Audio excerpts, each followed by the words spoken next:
Mari kita membuka Alkitab kita. Kita akan membaca di dalam dua bagian. Dalam Injil Lukas pasal 24 ayat 50 sampai dengan ayat yang ke-53. Dan bagian yang kedua nanti kita akan lanjutkan di dalam Kisah Para Rasul pasal 1 ayat 1 sampai dengan ayatnya yang ke-11. Lukas pasal 24 ayat 50 sampai dengan ayat yang ke-53. Demikian firman Tuhan. Lalu Yesus membawa mereka keluar kota sampai dekat Betania. Di situ ia mengangkat tangannya dan memberkati mereka. Dan ketika ia sedang memberkati mereka, ia berpisah dari mereka dan terangkat ke surga. Mereka sujud menyembah kepadanya. Lalu mereka pulang ke Yerusalem dengan sangat bersukacita. Mereka senantiasa berada di dalam bait Allah dan memuliakan Allah. Lalu kemudian Kisah Para Rasul pasal 1 ayat 1 sampai dengan ayat yang ke-11. Demikian firman Tuhan. Hai Theophilus, dalam bukuku yang pertama aku menulis tentang segala sesuatu yang dikerjakan dan diajarkan Yesus sampai pada hari dia terangkat. Sebelum itu dia telah memberi perintahnya oleh Roh Kudus kepada rasul-rasul yang dipilih, kepada mereka yang menunjukkan dirinya setelah penderitaannya selesai, dan dengan banyak tanda yang membuktikan bahwa ia hidup. Sebab selama 40 hari ia berulang-ulang menampakkan diri dan berbicara kepada mereka tentang kerajaan Allah. Pada suatu hari ketika ia makan bersama-sama dengan mereka, ia melarang mereka meninggalkan Yerusalem dan menyuruh mereka tinggal di situ menantikan janji Bapa yang demikian katanya. Telah kamu dengar daripadaku, sebab Yohanes membaptis dengan air, tetapi tidak lama lagi kamu akan dibaptis dengan Roh Kudus. Maka bertanyalah mereka yang berkumpul di situ, Tuhan, maukah engkau pada masa ini memulihkan kerajaan bagi Israel? Jawabnya, engkau tidak perlu mengetahui masa dan waktu yang ditetapkan Bapa sendiri menurut kuasanya. Tetapi kamu akan menerima kuasa kalau Roh Kudus turun ke atas kamu, dan kamu akan menjadi saksiku di Yerusalem dan di seluruh Yudea dan Samaria dan sampai ke ujung bumi. Sesudah ia mengatakan demikian, terangkat dan ia disaksikan oleh mereka, dan awan menutupnya dari pandangan mereka. Ketika mereka sedang menatap ke langit waktu yang naik itu, tiba-tiba berdirilah dua orang yang berpakaian putih dekat mereka dan berkata kepada mereka, hai orang-orang Galilea, mengapakah kamu berdiri melihat ke langit? Yesus ini yang terangkat ke surga meninggalkan kamu akan datang kembali dengan cara sama seperti kamu melihat dia naik ke surga. Amin. Berbahagialah kita saudara-saudara sekalian yang pagi hari ini boleh bersama-sama kembali memperingati akan hari kenaikan dari Tuhan kita Yesus Kristus ke surga, tempat di mana dia sebelumnya berasal. Saudara-saudara, kenaikan Yesus ke surga itu tidak terlepas dari peristiwa kematiannya di kayu salib dan juga kebangkitannya dari antara orang mati. Makanya 40 hari Yesus setelah kebangkitannya yang menampakkan diri kepada lebih dari 500 orang untuk membuktikan bahwa ia sudah bangkit, ia hidup, dan juga untuk meneguhkan iman para murid yang pada saat itu lagi goncang dan lagi kacau. Sehingga saudara-saudara, kenaikan Yesus yang kita peringati pada pagi hari memberi arti atau makna bagi kita yang percaya paling tidak ada dua. Yang pertama, saudara-saudara, kenaikannya ke surga berarti menantikan kembali kedatangan. Mari kita baca di dalam Kisah Para Rasul pasal 1 ayat 11. Dan berkata kepada mereka, "Hai orang-orang Galilea, mengapa kamu berdiri ke langit? Yesus ini yang terangkat ke surga meninggalkan kamu, akan datang kembali dengan cara yang sama seperti kamu melihat dia naik ke surga." Akan datang kembali. Nah, saudara-saudaraku yang kekasih dalam Tuhan, kepergian Yesus ke surga bukan pergi untuk berpisah dan tidak kembali lagi. Bukan pergi untuk tidak lagi bertemu kembali dengan para murid dan dengan orang-orang percaya. Tetapi justru kenaikan Yesus ke surga menuntut kita, saudara-saudara, untuk menantikan dia dengan setia. Itulah arti bahwa kenaikan Yesus ke surga bukan berarti, saudara-saudara, Yesus beristirahat dari pekerjaan. Tetapi justru kepergiannya ke surga, ia sedang mengerjakan pekerjaan yang besar. Ia sedang melakukan pekerjaannya, bagaimana dia mempersiapkan segala sesuatu bagi orang-orang yang percaya kepada dia, yang akan menyusulnya menuju ke sana. Nah, saudara-saudaraku yang kekasih dalam Tuhan, itulah sebabnya kita melihat bahwa ketika Yesus mati, lalu bagaimana reaksi dari para murid. Alkitab mencatat mereka sangat sedih, mereka sangat putus asa, mereka sangat kecewa.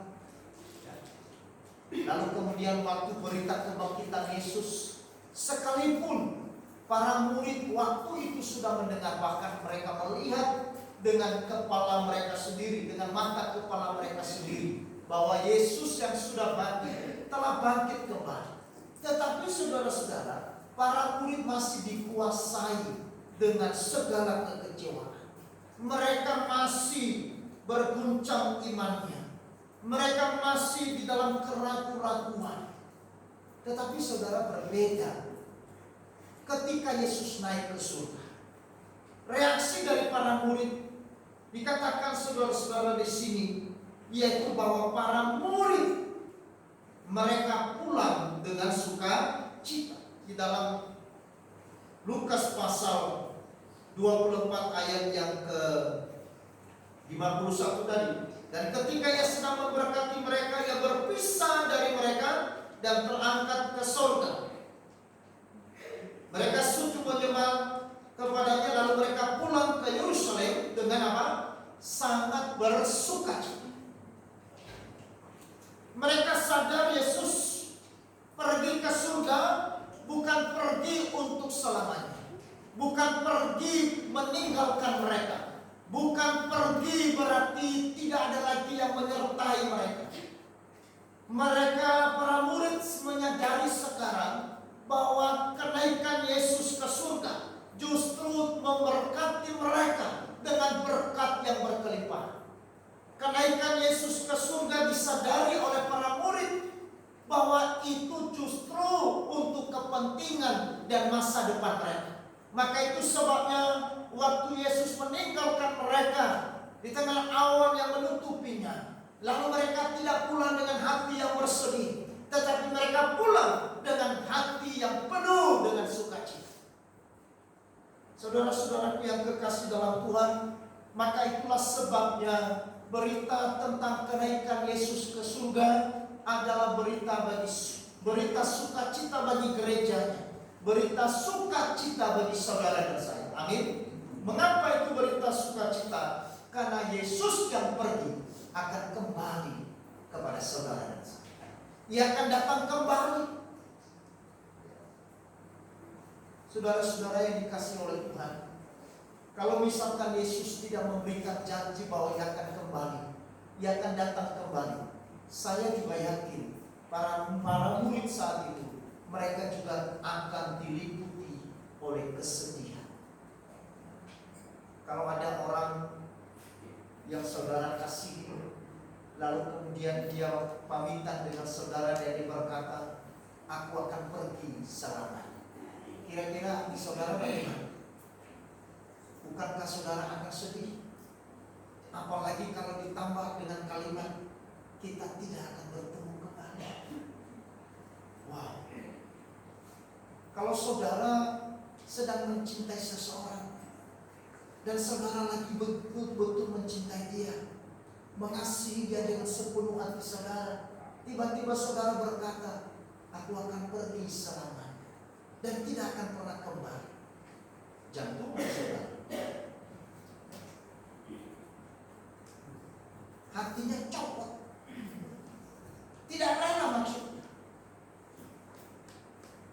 Tetapi kalau misalkan dia dikatakan, aku di dalam beberapa hari akan pergi ke kota Surabaya, tetapi akan kembali pada esoknya. Berbeda. Makanya para murid dan 500 orang yang menyaksikan kenaikannya pada saat itu, mereka pulang dengan hati yang penuh dengan sukacita. Karena Yesus pergi ke surga, Yesus naik ke surga justru untuk memberikan berkat kepada para murid.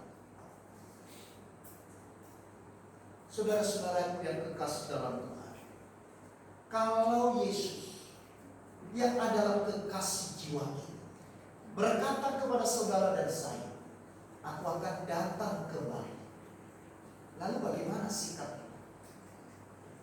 Kalau Yesus berkata aku akan datang kembali, itu artinya saudara dan saya harus menantikan dia. Tetapi menantikan seperti apa? Makanya di dalam firman Tuhan dikatakan, berjaga-jagalah, siap siaga. Berjaga-jaga itu artinya apa saudara-saudara? Sadar bahwa ia akan kembali, ia akan datang kembali kepada kita. Tidak tidur, tidak terlena dengan dunia ini. Maka saudara-saudara yang dikasih oleh Tuhan, memperingati kenaikannya hari ini, ini adalah membantu kita untuk merefleksikan diri kita, sehingga kita tidak keenakan terlena dengan rutinitas kita dan membuat kita melupakan pengharapan kita akan kedatangannya kembali lagi. Saya pernah katakan saudara-saudara bahwa kedatangan Kristus yang kedua, seperti apa yang dijanjikan pada saat itu adalah pengharapan kita sebagai gereja, pengharapan hidup kita sebagai orang percaya. Tetapi saudara, bagi sebagian orang Kristen, berita ini bukan berita sukacita, tetapi berita yang menakutkan. Karena mungkin saudara-saudara, mereka tidak siap bahwa Yesus akan datang kembali. Ada kemungkinan juga mereka berpikir bahwa dunia lebih enak dari kehidupan kekal. Banyak orang menjadi pesimis, menjadi apatis ketika ada pemberitaan tentang kedatangan Tuhan.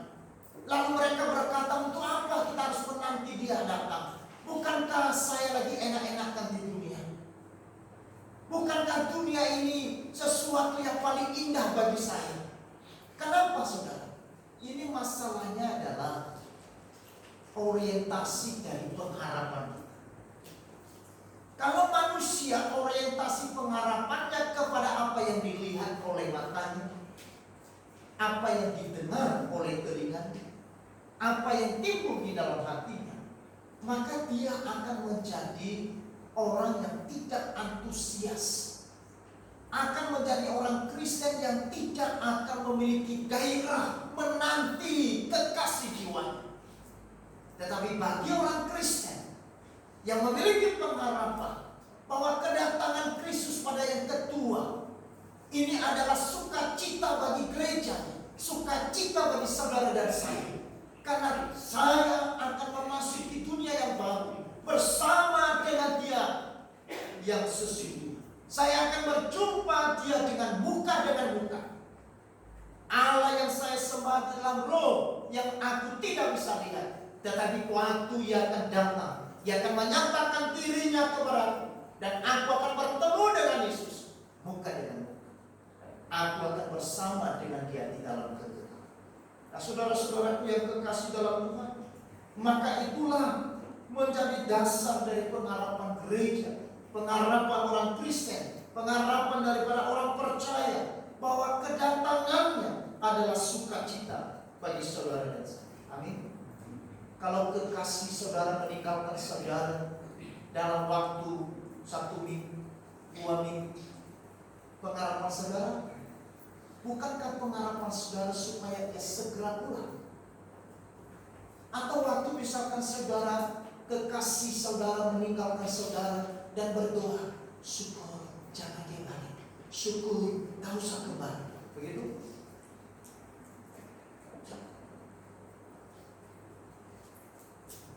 Maka itulah sebabnya kita harus bangun. Kita harus sadar bahwa ada kehidupan yang lebih indah. Seperti yang Alkitab katakan, Tuhan akan menyediakan apa yang tidak pernah dilihat oleh mata, apa yang tidak pernah didengar oleh telinga, apa yang tidak pernah timbul di dalam hati manusia, diberikan kepada kita. Amin. Apa itu? Itu kemuliaan surga. Tidak pernah dilihat oleh mata. Kalau saudara melihat sesuatu yang indah dan saudara berkata, waduh ini luar biasa indah, itu relatif. Kenapa? Mungkin di tempat lain ada yang lebih indah, ya kan? Saudara akan mendengar ada sesuatu yang luar biasa, itu relatif. Karena itu bersifat dunia. Tetapi Alkitab mengatakan, Tuhan akan menyediakan dan memberikan kepada kita yang menantinya dengan sungguh-sungguh sesuatu yang tidak pernah engkau lihat dengan mata, sesuatu yang tidak pernah terdengar oleh telinga, bahkan sesuatu yang tidak pernah timbul di dalam hati manusia. Itu artinya sesuatu yang kita tidak bisa bayangkan. Betapa indahnya, betapa mulianya kedatangan Kristus pada kedua. Bagi siapa? Bagi mereka yang menantikannya dengan suka cita. Menantikannya dengan kasih, sehingga kita boleh sabar, kita boleh kuat. Karena yang kita nantikan adalah kekasih kita. Maka di dalam kita menantikannya dengan sabar, dengan kasih.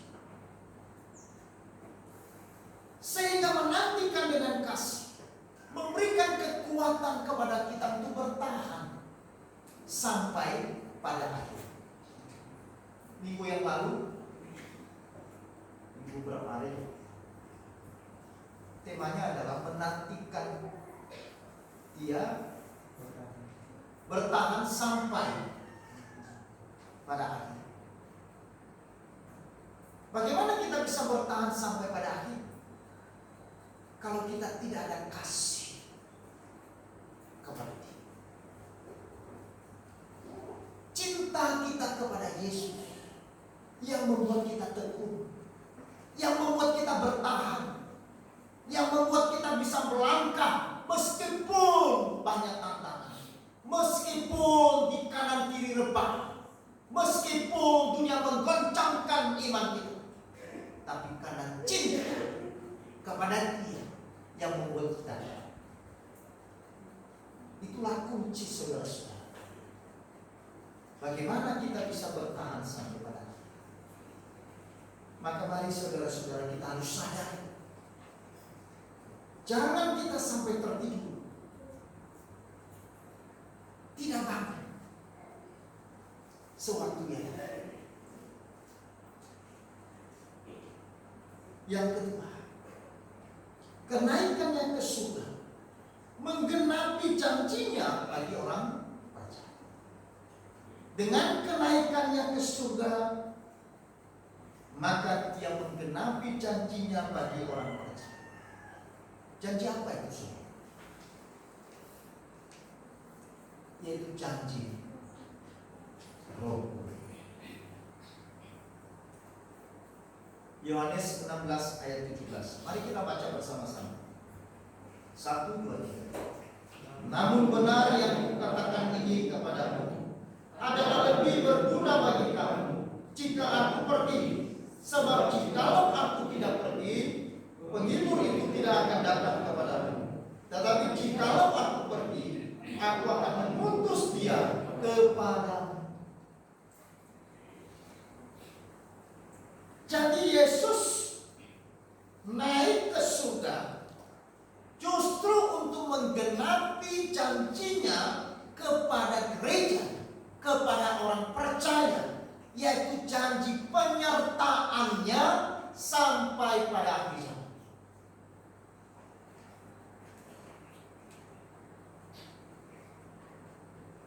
Tuhan menyertai kita, tidak pernah meninggalkan kita sampai pada kesudahannya, yaitu melalui kehadiran dari Roh Kudus.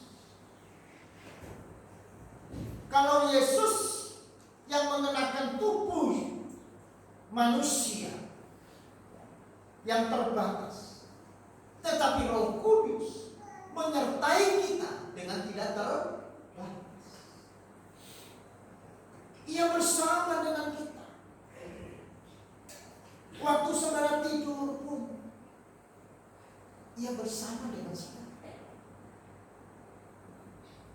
Sekalipun saudara tidak menyadari Ia bersama, Ia tetap bersama saudara. Karena Dia ada di dalam kita. Roh Kudus diberikan kepada kita. Nah, kenapa Roh Kudus diberikan kepada kita, saudara-saudara? Karena Yesus sangat peduli bagi saudara. Ia mengerti kemampuan dan kekuatan yang saudara dan saya miliki. Ia menyadari kemampuan dari para muridnya. Ia memahami keterbatasan dari para orang-orang percaya di dalam iman. Maka itu sebabnya Dia menjanjikan Roh Kudus yang disebut Parakletos itu, penopang, penolong bagi orang percaya di dalam hidup beriman di dalam dunia. Sehingga melalui Roh Kudus kita mampu mengerjakan iman kita sampai pada akhirnya. Sehingga melalui Roh Kudus kita mampu bertahan sampai pada akhirnya. Sehingga melalui Roh Kudus kita bisa mengerjakan tugas kita sampai pada akhirnya. Karena tanpa Roh Kudus kita tidak bisa mengerjakan pekerjaan sampai pada akhirnya. Mungkin di awal kita begitu semangat, tetapi mungkin di tengah perjalanan karena begitu banyak problem masalah, kita mulai lemah. Karena kita manusia yang terbatas. Itulah sebabnya Tuhan melihat kebutuhan yang paling penting bagi orang percaya, kebutuhan yang paling penting bagi para murid saat itu, yaitu Dia harus mengirimkan Parakletos, mengirimkan Roh Kudus kepada para murid dan kepada kita sekalian, supaya kita bisa ketahui. Roh Kudus saudara-saudara diberikan karena di dalam hidup kita, karena Ia akan mengisahkan akan dosa, kebenaran dan penghakiman yang akan datang. Roh Kudus juga mengajar dan mengingatkan kita apa yang Alkitab katakan. Roh Kudus juga membantu kita menjalani hidup yang berkenan kepada Tuhan. Jadi Roh Kudus yang membantu kita menjalani hidup yang berkenan kepada Tuhan, bukan oleh diri kita sendiri. Roh Kudus membantu kita hidup di dalam pengharapan yang berkelimpahan, sehingga meskipun hari ini susah, meskipun hari ini kita begitu tidak berdaya oleh karena tekanan, oleh karena persoalan, oleh karena kesulitan sana sini, tetapi karena pengharapan yang menjadikan kita menjadi kuat, sehingga kita tidak terseret oleh arus gelombang yang besar, karena kita punya saur iman yang kuat. Roh Kudus membawa kasih Tuhan secara merata di hati kita, sehingga dapat mengasihi Tuhan dan sesama. Dan yang terakhir, Roh Kudus diberikan kepada kita karena Roh Kudus yang membantu kita menjadi saksi Kristus ke seluruh dunia. Kisah Para Rasul pasal 1 ayat yang ke-8. Mari kita baca bersama-sama. 1, 2, 3. Tetapi kamu akan menerima kuasa kalau Roh Kudus turun ke atas kamu, dan kamu akan menjadi saksiku di Yerusalem dan di seluruh Yudea dan Samaria dan sampai ke ujung bumi. Tanpa Roh Kudus tidak mungkin hidup kita menjadi saksi bagi Kristus. Maka kalau kita bisa menjadi saksi bagi Kristus, itu artinya Roh Kudus ada di dalam saudara dan saya. Amin. Tanpa Roh Kudus tidak mungkin kita mampu menyaksikan akan Kristus yang hidup, Kristus yang sudah mati bagi dosa, Kristus yang sudah bangkit bagi pembenaran kita, dan Kristus yang sudah naik ke surga untuk menyediakan segala berkat-Nya kepada kita. Dan kemudian orang yang mendengar kesaksian itu, mereka pun juga percaya. Kenapa? Karena ada Roh Kudus yang bekerja, yang membantu seseorang untuk saudara-saudara mengerti mengenai Kristus. Itulah sebabnya Yesus setelah Dia naik ke surga, di dalam Matius pasal 28 dikatakan, pergilah, beritakan Injil. Memberitakan Injil dengan pertolongan dari Roh Kudus.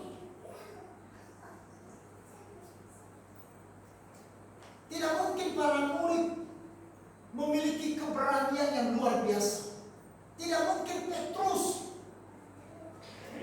yang takut dengan perempuan di dapur waktu Yesus ditangkap pada malam itu, sekarang menjadi orang yang begitu berani memberitakan Injil.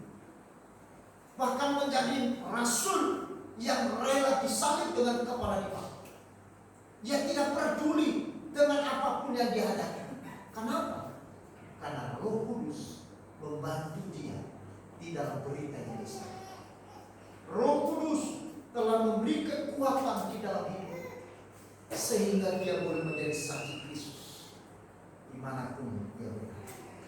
Nah, saudara-saudaraku yang terkasih dalam Tuhan, ini yang diberikan, yang dijanjikan oleh Kristus yang naik ke surga bagi saudara dan saya. Kemudian yang kedua, apa yang dijanjikan Kristus melalui kenaikannya ke surga? Di dalam Yohanes 14 ayat yang kedua, di sana dikatakan, sebab aku pergi ke surga untuk apa? Menyediakan tempat bagimu.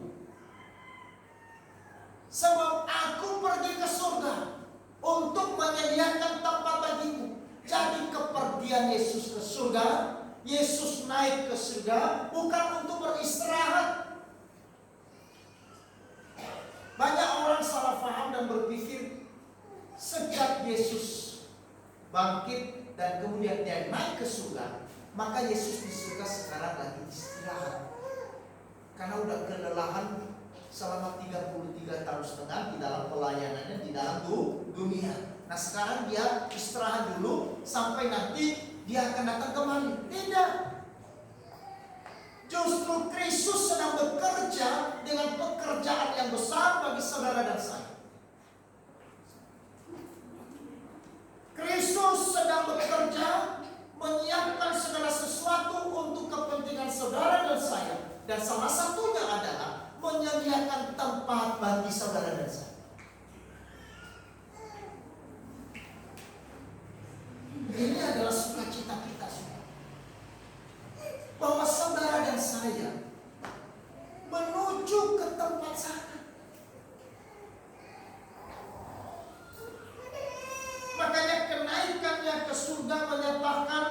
bahwa ada kehidupan setelah kematian orang percaya. Kenapa Paulus berkata, hidup bagiku adalah Kristus dan kematian adalah keuntungan. Berbahagialah orang yang matinya dalam Tuhan. Kenapa?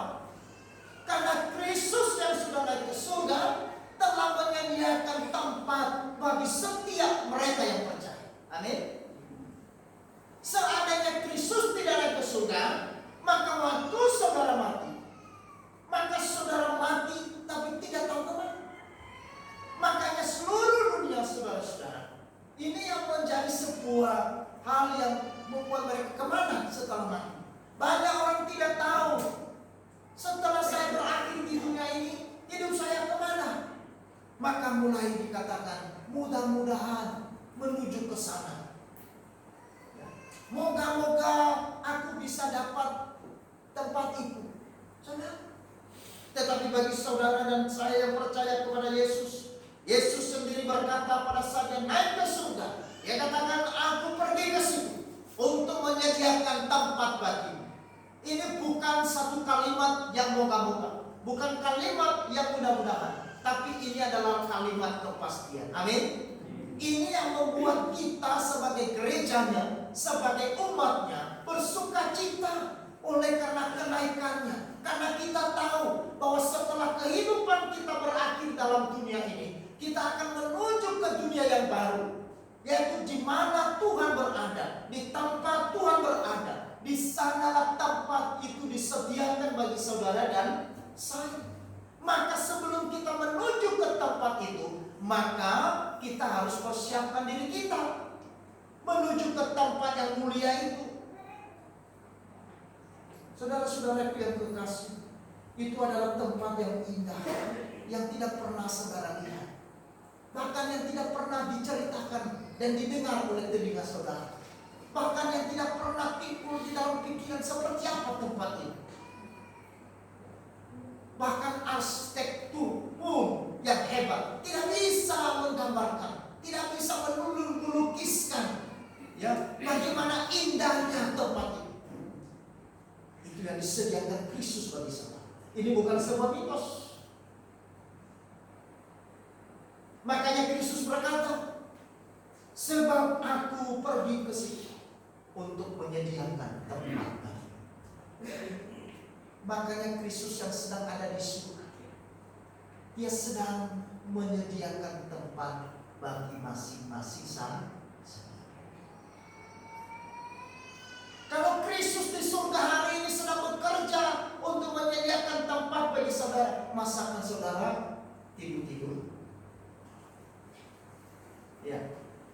Kalau Kristus sekarang dengan luar biasa bekerja untuk menyediakan tempat yang indah bagi saudara, maka saudara seharusnya dan saya harus juga bekerja.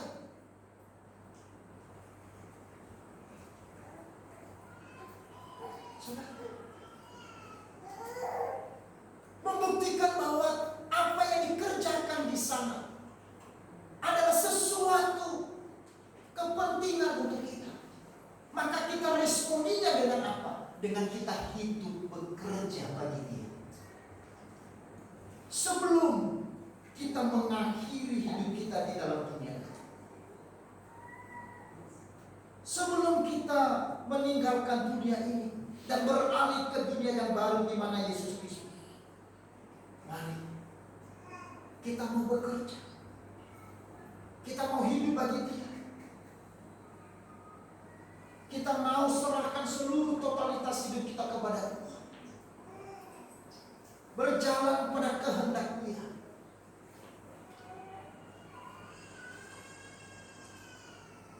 Kenaikannya menyatakan bahwa ada kehidupan setelah kematian orang percaya. Dan hal ini meneguhkan iman kita bahwa sesudah kehidupan kita di dunia ini, kita akan beralih di dalam dunia yang baru, di mana Yesus Kristus. Saudara-saudara, kesaksian ini yang harus diberitakan oleh para murid Yesus dan juga kita sekalian orang percaya. Saya ulangi, kesaksian ini yang harus diberitakan oleh para murid Yesus dan juga kita sekalian orang percaya. Para murid memberitakan bahwa di dalam Yesus ada keselamatan. Keselamatan dalam Yesus adalah keselamatan yang pasti. Yesus yang naik ke surga menyediakan tempat yang pasti.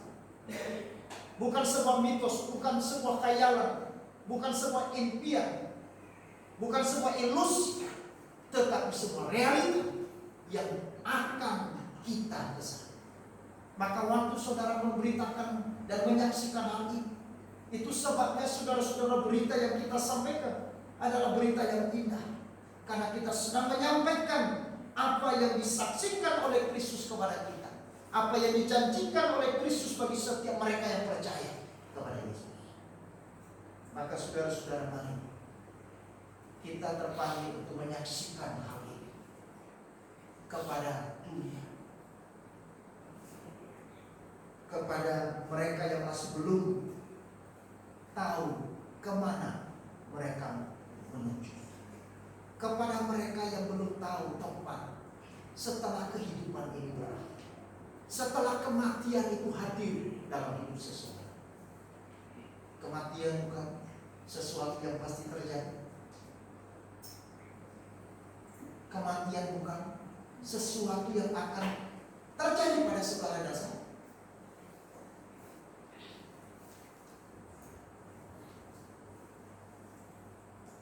Tinggal kapannya. Itu adalah kedaulatan. Sebuah kepastian bahwa kita akan berakhir di dalam dunia ini dan meninggalkan dunia ini dengan segala sesuatu tanpa membawa apapun. Jadilah saudara di dalam dunia tanpa bawa apapun. Sekalipun engkau memperjuangkan hal itu dengan tenaga, dengan energi, dengan keringat, dengan kerja keras yang luar biasa, tetapi waktu engkau tinggalkan ini, ingat, tidak terlalu lama. Engkau punya deposito yang begitu fantastis, yang mungkin tidak bisa lagi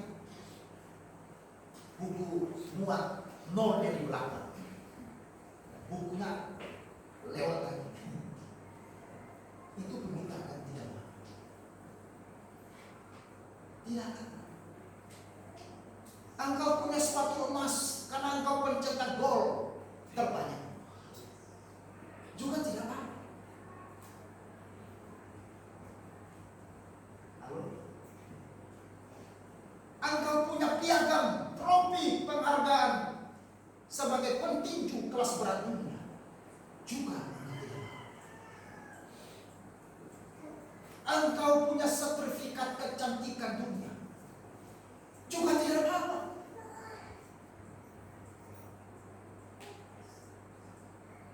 Engkau punya gelar yang buku juga tidak bisa muat. Profesor Dr. Insuk juga tidak bisa. Suatu hari di Salem itu ada dosen kami punya gelar banyak sekali. Saya katakan, Pak, boleh tak saya tulis gelarnya sedikit? Karena gelarnya lebih dari 6 atau 7. Jadi saya mau ketik paper itu, nggak muat. Dia bilang tulis. Udah tulis yang mana? Yang tebal. Jadi aneh juga. Kalau namanya juga masih panjang juga. Waduh. Juga tidak apa. Apalagi saudara bawa sertifikat vaksin COVID-19. Malaikat malah tertawa. Apa-apaan lu? Emangnya dengan vaksin COVID-19 engkau masuk surga? Sudah bebas. Iya, kamu bisa bebas terbang di pesawat, tapi di sini tidak bebas. Sertifikatnya bukan ini.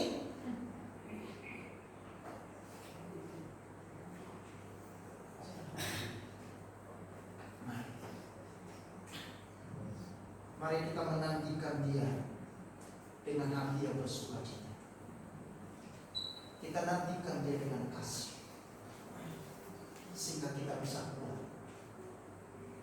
dan kita bisa terus bertahan meskipun sulit, meskipun berat, meskipun tidak mudah seperti apa yang kita bayangkan, untuk menjalani hidup iman kita di tengah-tengah dunia yang begitu kompleks masalah. Tetapi jangan takut, karena Tuhan kita juga adalah Tuhan yang setia, Tuhan yang tidak pernah meninggalkan kita. Dibuktikan melalui Dia mengirimkan para Parakletos, yaitu Roh Kudus, ada bersama kita, dan Dia menanti kita di tempat di mana Dia sekarang ada. Dan Dia akan datang kembali, datang untuk membawa saudara secara spesial, secara khusus. Engkau boleh ada, tinggal bersama di mana Yesus bersyukur dan bersukacita dengan iman yang kita miliki hari ini dalam Yesus. Hidupilah, teguhkan iman kita sampai pada kesudahan. Amin. Bapa di surga, terima kasih ya Tuhan, bahwa berita